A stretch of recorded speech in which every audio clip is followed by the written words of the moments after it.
look at this equation and say, the way I've got it plotted on that graph, this is my y, and this is my x. Actually, it's not. Somebody should notice that. Then I have y is equal to kx. So the line I want to find is a line of this form, which means its y-intercept is what?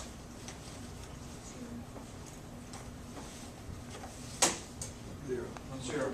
Zero. There is no y-intercept to that line. Because if you plug 0 in for x, you get out 0 for y. The idea that if no one's infected, no one's going to get sick. So if you look down at the bottom, there's a set intercept equal to 0 option. So we want to do that. We want to display the equation. If you know what r squared means, you can do that as well if you've had a stats class somewhere.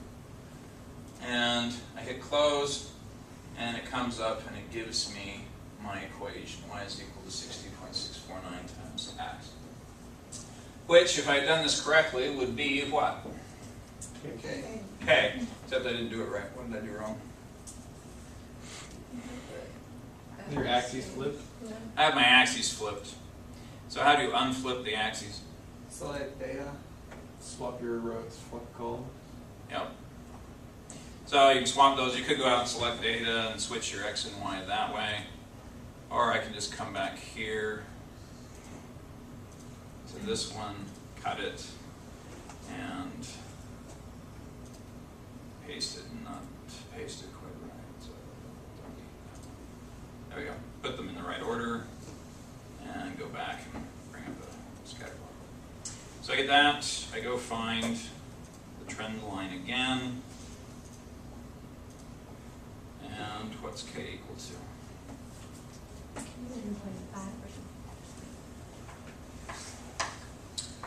So it's 0.0157.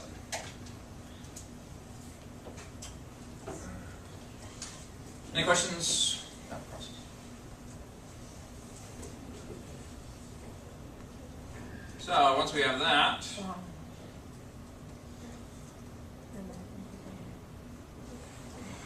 I want to come back and use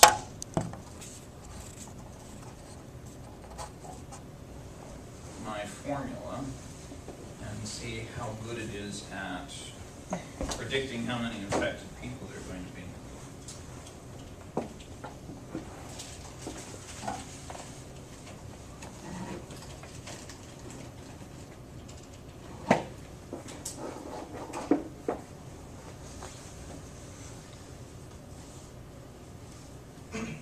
Now, as was already pointed out with this particular model, I have to know how many people were infected at time 0. So we have one person who was infected at time 0. And once I have that, then the model can go through and crank things out. Let's go over here.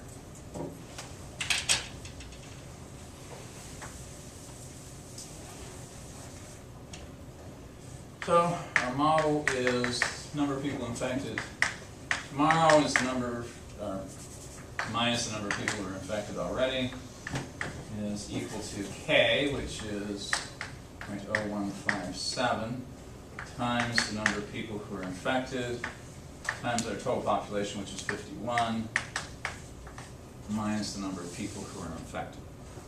So if I want to make predictions, I just add that over. And now I have a formula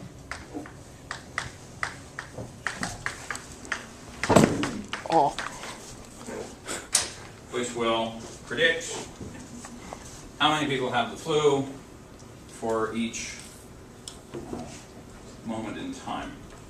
So I just have to type that into my spreadsheet here. So I have the number of people who are infected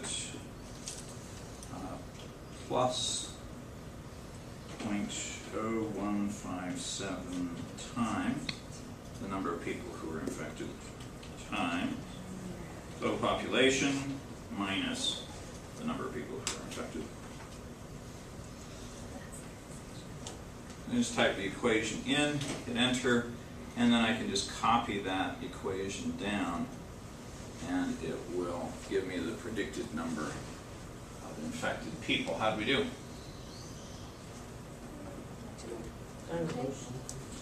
Fairly close. Got a little off on round 6. A little underestimate there, but we seemed to catch back up by the time we got to round 8. So, a little bit off, but not bad. Pretty close.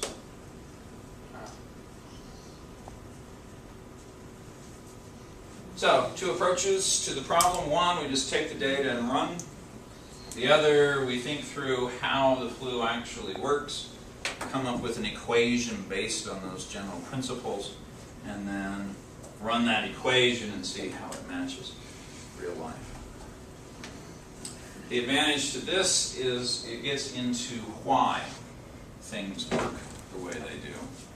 Whereas if you're just going on to Logger Pro and finding a function, you can find a function, you can make predictions, but there's nothing in that function that tells you why the flu is spreading the way it is, or that allows you to go in and say, well, what happens if we all wear masks? How would that change things? And be able to adjust, figure out what would happen. Questions about deductive models? Can you show me again where the 0.0157? Yeah, what we did was we looked at the change in the number of infecteds, that was our y. We calculated this over here as our x. And we said, so I'm looking for a line, y equals kx. And so we just came down and we did, you can do it on Excel, you can do it on Logger Pro. We just plotted those points, these values as our y's, these values as our x's, and then we had it go find a line that came as close as possible to those points. And we forced the line to have a 0 in y-intercept. Other questions about it? All right.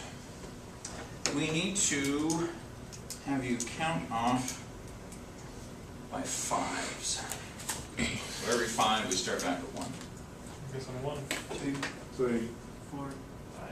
1, 2, 3, 4, 5. 1, 2, 3. 4, 5. 1, 2, 3. 4, 5. 1. Okay. You have your little Yellowstone field trip preparation presentation. The Tuesday before we go, our field trip is on Thursday. On that Tuesday before we go, you will be responsible for presenting on one of these topics to some other people in the class, and they will present on the other topics to you. So in the end, you'll see all of them. You'll have to present on one, they'll present on the others. The way it goes, if you are a 1, you have center pivots. If you're a 2, can't read my right, hydroelectric power. If you're a 3, you get the bison population. If you're a 4, you get Old Faithful. If you're 5, you get free fall with wind resistance. Someone modeling if we fall off the Grand Canyon. Yeah, we'll keep track of your motion as you go down. We can do it by using the Doppler effect as he screams on the wall. Yeah. Just have people position. All sorts of new ways to measure how deep that canyon is. We will try a couple out when we're there, none of which involve throwing living things off of the canyon. We will throw some dead things off of the canyon. Here are some group sheets for you to keep track of your assignments. Get together with your groups. One, you'll need to choose a leader, and then I need one of these back from whoever your scribe turns out to be. But in the meantime, you keep track of your assignments on here. So for the last about 7 minutes here, go ahead. Why don't we just go in order? So the 1's up here, 2's, 3's, 4's, 5's in the back. You can get together, decide who your leader's going to be.